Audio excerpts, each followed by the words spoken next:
हरिः ओम्। श्रीमद् वाल्मीकि रामायणे अयोध्याकाण्डे द्विषष्टितमः सर्गः। दुखी हुए राजा दशरथ का कौसल्या को हाथ जोड़कर मनाना और कौसल्या का उनके चरणों में पड़कर क्षमा मांगना। एवं तु क्रुद्धया राजा राम मात्रा सशोकया श्रावितः परुषं वाक्यं चिंतयामास दुःखितः। शोकमग्न हो कुपित हुई श्री राम माता कौसल्या ने जब राजा दशरथ को इस प्रकार कठोर वचन सुनाया तब वे दुखित होकर बड़ी चिंता में पड़ गए। चिंतयित्वा स च नृपो मोह व्याकुली तेन्द्रियः अथ दीर्घेण कालेन संज्ञा माप परंतपः। चिंतित होने के कारण राजा की सारी इंद्रियां मोह से आच्छन्न हो गई। तदनंतर दीर्घ काल के पश्चात शत्रुओं को संताप देने वाले राजा दशरथ को चेत हुआ। ससंज्ञामुपलभ्येव दीर्घमुष्णं च निश्वसन् कौसल्यां पार्श्वतो दृष्ट्वा ततश्चिंतामुपागमत्। होश में आने पर उन्होंने गरम गरम लंबी सांस ली और कौसल्या को बगल में बैठी हुई देख वे फिर चिंता में पड़ गए। तस्य चिन्तयमानस्य प्रत्यभात कर्म दुष्कृतं यदनेन कृतं पूर्वं ज्ञानाच्छब्दवेधिना। चिंता में पड़े पड़े ही उन्हें अपने एक दुष्कर्म का स्मरण हुआ या जो इन शब्दवेदी बाण चढ़ाने वाले नरेश के द्वारा पहले अनजान में हो गया था। अमनास्तेन शोकेन राम शोकेन च प्रभु द्वाभ्यामपि महाराजः शोकाभ्यामभितप्यते। उस शोक से तथा श्री राम के शोक से भी राजा के मन में बड़ी वेदना हुई। उन दोनों ही शोकों से महाराज संतप्त होने लगे। दह्यमानस्तु शोकाभ्यां कौसल्या माह दुःखित वेपमानोऽञ्जलिं कृत्वा प्रसादार्थमवाङ्गमुखः।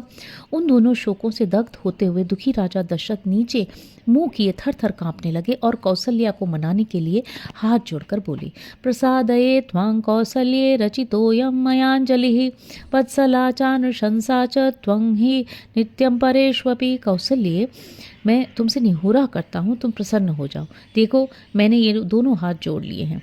तुम तो दूसरों पर भी सदा वात्सल्य और दया दिखाने वाली हो।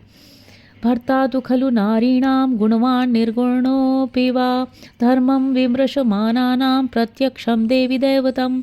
देवी, पति गुणवान हो या गुणहीन, धर्म का विचार करने वाली सती नारियों के लिए वो प्रत्यक्ष देवता है। सा त्वं धर्मपरा नित्यं दृष्टलोकपरावरा नार्हसे विप्रियं वक्तुं दुःखितापि सुदुःखितम। तुम तो सदा धर्म में तत्पर रहने वाली और लोक में भले बुरे को समझने वाली हो। यद्यपि तुम भी दुखित हो तथापि मैं भी महान दुख में पड़ा हुआ हूँ, अतः तुम्हें मुझसे कठोर वचन नहीं कहना चाहिए।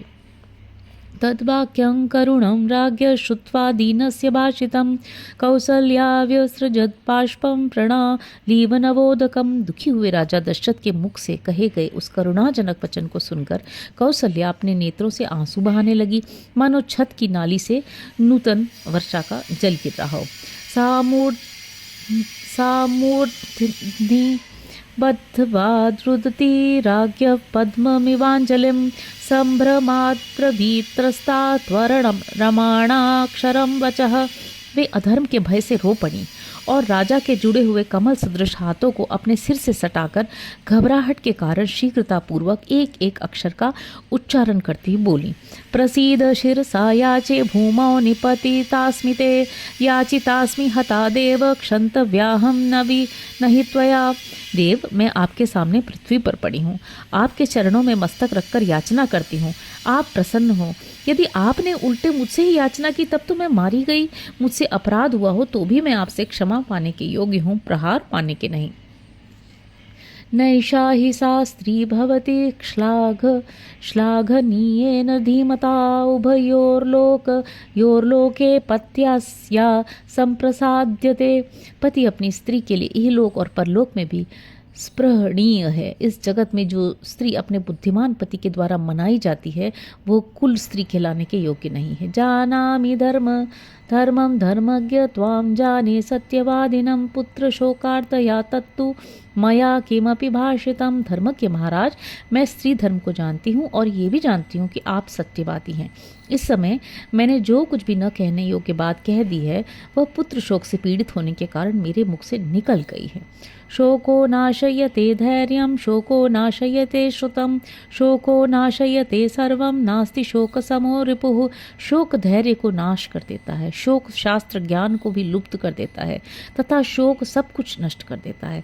अतः शोक के समान दूसरा कोई शत्रु नहीं।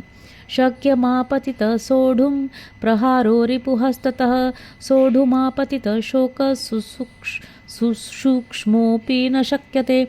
शत्रु के हाथ से अपने ऊपर पड़ा हुआ शस्त्रों का प्रहार सह लिया जाता है, परंतु दैववश प्राप्त हुआ थोड़ा सा भी शोक नहीं सहा जाता। वनवासाय रामस्य पंचरात्रोत्र गण्यते यह शोकहत हर्षाया पंचवर्षोपमो मम। श्री राम को वन में गए आज 5 रातें बीत गई, मैं यही गिनती रहती हूँ। शोक ने मेरे हर्ष को नष्ट कर दिया है, अतः ये 5 रात मेरे लिए 5 वर्षों के समान प्रतीत हुई। तं हि चिन्तयमानाया शोकोऽयं हृदि वर्धते नदीनामिव वेगेन समुद्रसलिलं महत्। श्री राम का ही चिंतन करने के कारण मेरे हृदय का ये शोक बढ़ता जा रहा है, जैसे नदियों के वेग से समुद्र का जल बहुत बढ़ जाता है। एवं हि कथयन्त्यास्तु कौसल्याया शुभं वचः मन्दरश्मिर्भूत सूर्यो रजनी चाभ्यवर्तत अथ प्रहलादितो वाक्यैर्देव्या कौसल्यया नृपः शोकेन च समाक्रांतो निद्राया वशमेयिवान्। कौशल्या इस प्रकार शुभ वचन कह रही थी कि सूर्य की किरणें मंद पड़ गईं और रात्रि काल आ पहुंचा।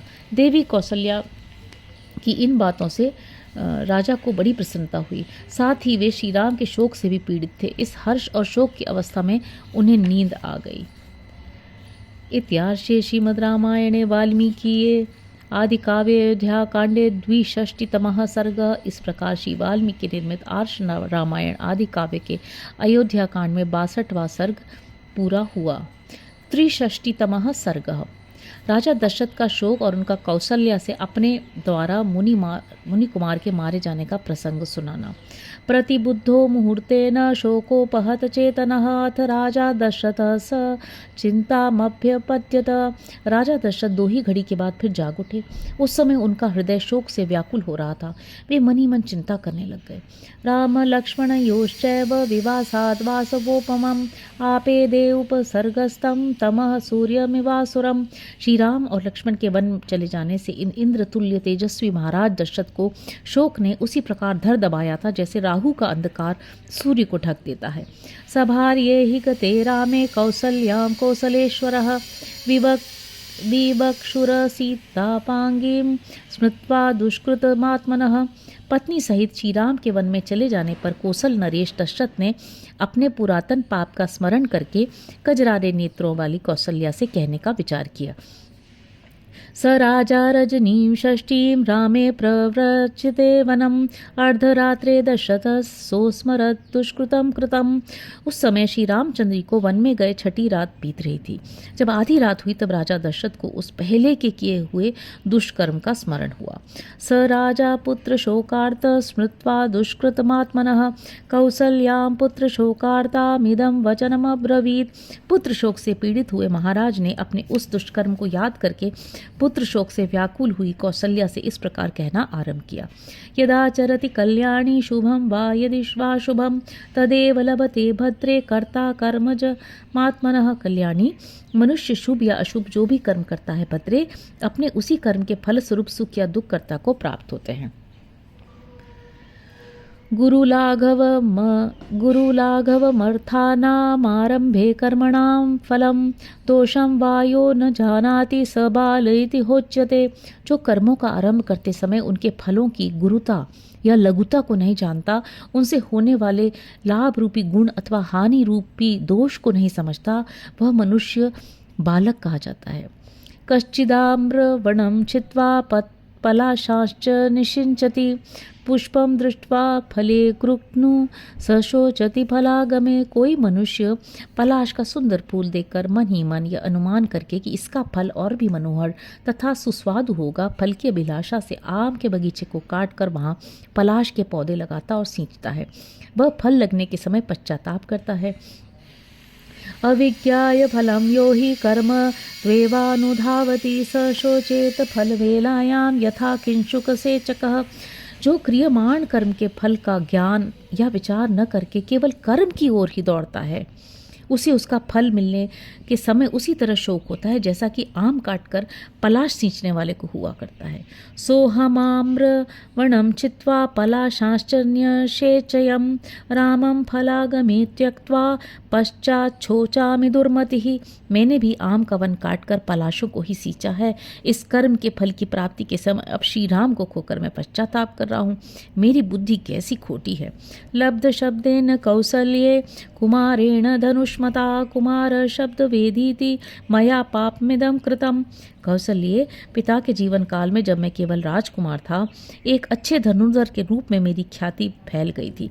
सब लोग यही कहते थे कि राजकुमार दशरथ शब्दभेदी बाण चलाना जानते हैं। इसी ख्याति में पढ़कर मैंने एक पाप कर डाला था जिसे अभी बताऊंगा। तदिदं मे नु संप्राप्तं देवी दुःखं स्वयं कृतं सम्मोहादिह बालेन यथा स्याद्भक्षितं विषम।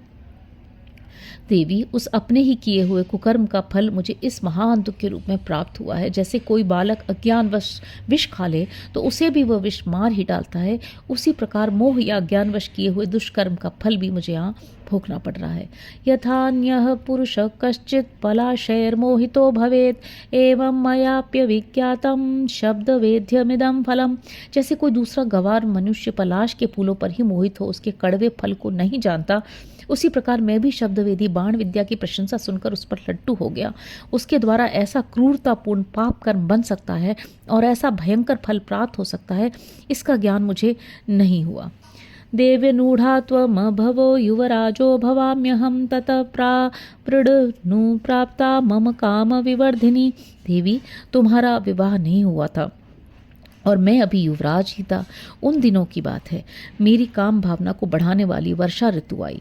अपास्य ही रसान भौमास्तप्त्वा जगदंशुभिः परेताचरितां भीमां रविराचरते दिशम। सूर्यदेव पृथ्वी के रसों को सुखाकर और जगत को अपनी किरणों से भली भांति संतप्त करके, जिसमें यमलोकवर्ती प्रेत विचरा करते, उस भयंकर दक्षिण दिशा में संचरण करते थे।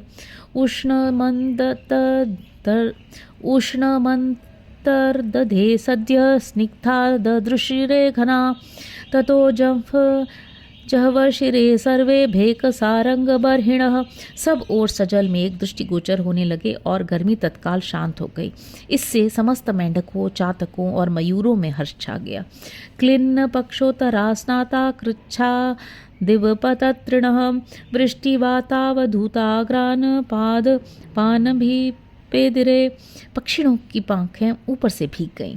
वे नहा उठे थे और बड़ी कठिनाई से उन वृक्षों तक पहुंच पाते थे जिनकी डालियों के अग्रभाग वर्षा और वायु के झोंकों से झूम रहे थे। पतिते नाम्भसाच्छन्नः पतमानेन चासकृत आबभौ मत्तसारंगस्योतयाराशिरिवाचलः। गिरे हुए और बारंबार गिरते हुए जल से आच्छादित हुआ मतवाला हाथी तरंग रहित प्रशांत समुद्र तथा भीगे पर्वत के समान प्रतीत होता था। पाण्डुरारुण वर्णानि स्रोतांसि विमलान्यपि शुश्रुवुर्गिरि धातुभ्य सभ्यस्मानि भुजंगवत्।